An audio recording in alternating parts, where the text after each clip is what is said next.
Сәлем достар, бүгін маклюбе тағамын дайындайтын боламыз.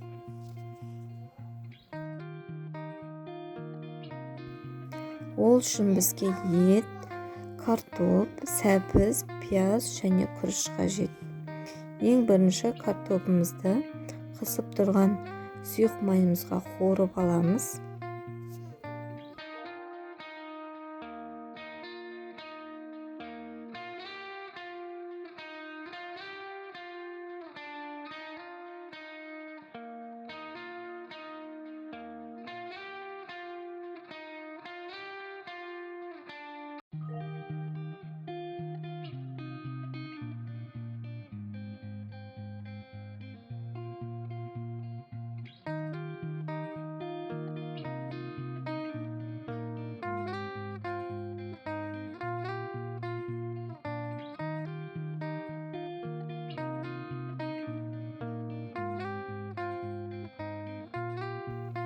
Одан кейін сәбізімізді қуырып аламыз.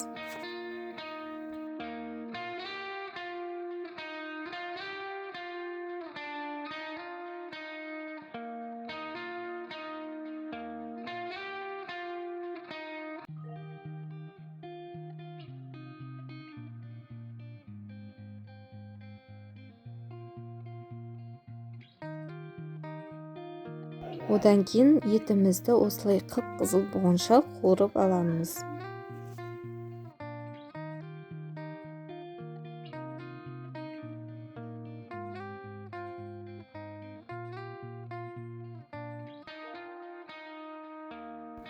Сұйық майымызды ауыстырып, содан кейін күрішімізді де қуырып аламыз. Ешқандай су, ештеңе құймаймыз. Осылай қуырып аламыз.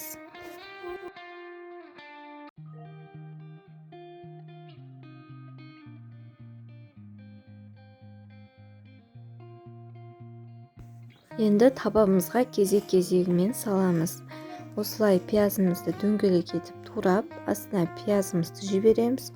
Одан кейін етімізді саламыз. Одан кейін сәбізімізді, картошкамызды саламыз. Одан кейін соңында күрішімізді саламыз.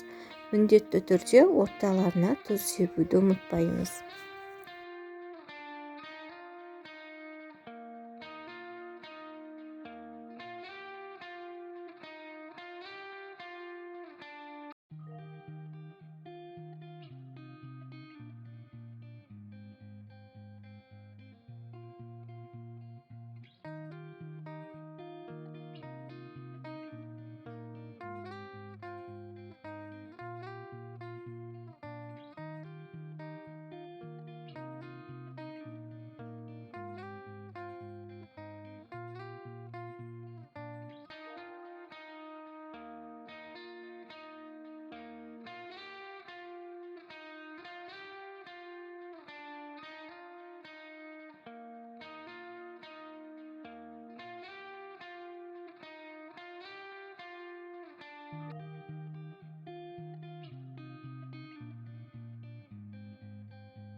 Тамағымызды газдың астын жағып қоямыз.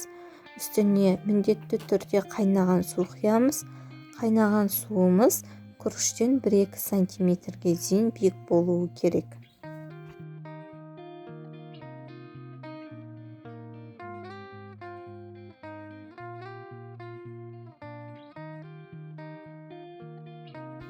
Салатын қалауларыңызша жасасаңыздар болады.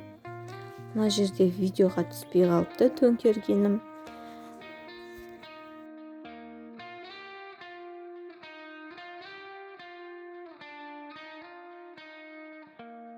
Енді шетіне салатымызды саламыз. Салатымызды салғаннан кейін айранымызды құйып шығамыз.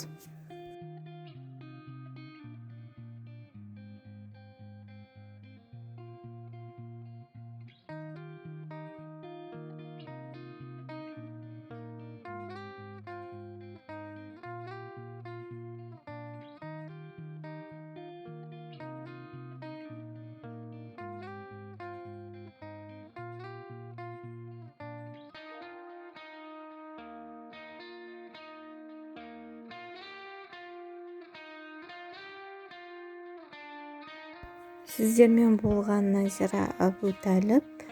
Менің еңбегімді бағалап, лайк басып, комментарий жаза кетіңіз.